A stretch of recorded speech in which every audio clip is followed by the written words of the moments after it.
आज सड़क विभाग भी आमदनी कमा रहा है।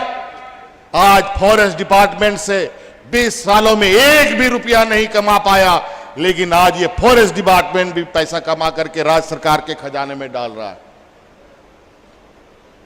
ये आपका पैसा है, आपका जमीन से निकला हुआ खनिजों का पैसा है। आज इसीलिए हम भारत सरकार से कहते हैं कि आप इतना बड़ा जो रकम हमने आपको हिसाब करके दिया है, आप बैठिए, सार्वजनिक जगह पर बैठिए। मैं चुनौती देता हूं कि जो हमने आप पर दावा ठोका है, ये दावा में सच्चाई है कि नहीं है, कि आप लोगों ने हम झारखंड के लोगों के साथ धोखा किया है कि नहीं किया। 1,30,000 करोड़ ऐसा थोड़ी है कि एक दिन का बकाया है। आजादी के बाद से जब से इस राज्य का खनिज संपदा निकल रहा है, उस समय से लेके आज तक इन लोगों ने हमारी सरकारी भूमि जमीन से निकाले गए खनिज संपदा का पैसा नहीं दिया, उसका कंपनसेशन नहीं मिला है। अभी तो एक ही जगह का हिसाब मांगा है, अभी हिसाब मांगने का लंबा फेरिस्त है यार। इनको पता चल चुका है कि अगर ये नौजवान अधिक दिन यहां रह गया तो भारतीय जनता पार्टी और एनडीए के लोगों को इस राज्य में झंडा ढोने वाला आदमी नहीं मिलेगा। तो लगाओ इसके पीछे,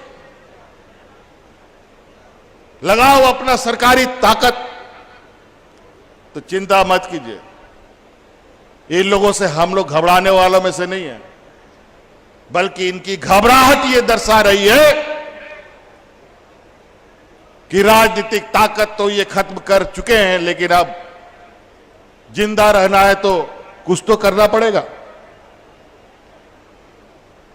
अगर हमें अपना अधिकार नहीं मिला तो वो दिन दूर नहीं कि झारखंड सरकार अपनी ताकत जब दिखा देगा तो पूरा देश आंसू बहाते हुए नजर आएगा। अभी तक हमारे सब्र का बांध टूटा नहीं है और हम ये आगाह भी करना चाहेंगे कि हमारे सब्र का इम्तिहान आप लोग ना लें। यहां का आदिवासी मूलवासी लोग बहुत मार खाता है बेचारा, बहुत तकलीफ झेलता है, कभी उफ भी नहीं करता, लेकिन एक बार सर उठाया तो फिर जब तक मंजिल नहीं मिलता हम कभी नहीं रुकते। इसलिए हमारी इनकी जो घपलतबाजी है, इनकी जो ठगी है, इनकी जो षड्यंत्रकारी है, वो सभी चीजें हमने पकड़ ली है। आज इसीलिए इनको घबराहट है, क्योंकि हमें अपना अधिकार, अगर हम राज ले सकते हैं तो अपना अधिकार भी अपना घर लाएंगे। इस संकल्प के साथ ये सरकार की कुर्सी हमने ली है ताकि हम वो आपके तक पहुंचा सके। और आज इतना बड़ा महामारी हुआ, इतना भयावह दृश्य हमने देखा, एक भी व्यक्ति भूखा नहीं मरा, लेकिन इन बेईमानों के उस सरकार में, डबल इंजन की सरकार में, लोग जब कोई बीमारी नहीं था, सामान्य जीवन चल रहा था, उस समय लोग भूख से मर रहे थे। बताइए,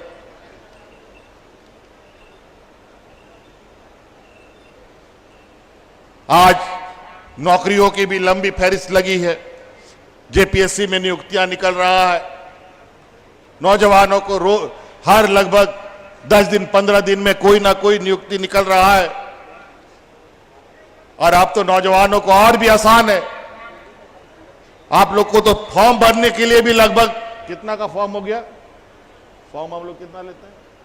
50 रुपया। अब तो नौजवानों को जो हजार रुपया फॉर्म खरीदने के लिए पैसा लगता था, अब वो भी तो समाप्त हो गया।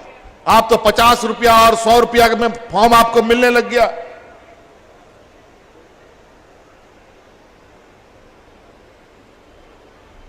आप लोग फॉर्म भरिए, अभी लगभग नहीं भी तो 50,000 से अधिक नियुक्तियां निकलने जा रही हैं।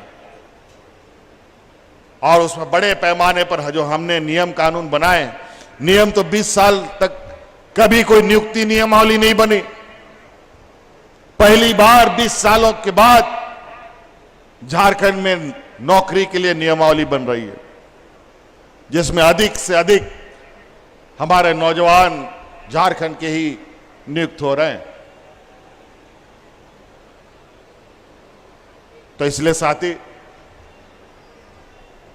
बहुत सारी बातें हैं, बहुत सारी संभावनाएं आपके लिए भी हैं। बस आप सरकार के द्वारा निकाले जा रहे, कभी अखबारों में विज्ञापन, कभी टीवी रेडियो में, कभी मोबाइल में, तरह तरह के माध्यम से संदेश आप तक पहुंचाने का प्रयास कर रहे हैं।